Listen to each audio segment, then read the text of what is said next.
नमस्कार, माय मराठीमध्ये तुमचं स्वागत आहे। कडक उन्हाळ्यात त्वचेकडे दुर्लक्ष नको म्हणून काय कराल? उन्हाळा आला की आपल्याकडे एकच ठरलेली तक्रार असते, त्वचा कोरडी होते, काळसर दिसते आणि निस्तेज वाटते। पण चिंता करू नका, उपाय अगदी सोपा आणि नैसर्गिक आहे। तर सकाळचा पहिला टास्क, उठल्यावर चेहरा धुणं विसरू नका।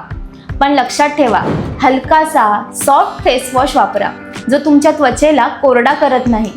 उन्हाळ्यात सगळ्यात महत्त्वाचं असतं ते म्हणजे सनस्क्रीन। हो, उन्हाळ्यात ते तुमचं बेस्ट फ्रेंड असलं पाहिजे। SPF 30 किंवा त्यापेक्षा जास्त असलेलं सनस्क्रीन बाहेर पडण्याआधी नक्की लावा। त्यानंतर पुरेशी झोप। झोप म्हणजे सौंदर्य उपचारच आहे।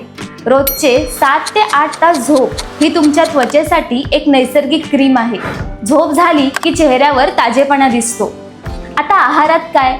तर ताजी फळं खा, जसे की पपई, कलिंगड, संत्री, स्ट्रॉबेरी। हे सगळं अँटीऑक्सिडंट्सनी भरलेलं असतं जे त्वचेचं तेज वाढवतं। आणि हो, सगळ्यात महत्त्वाचं म्हणजे पाणी।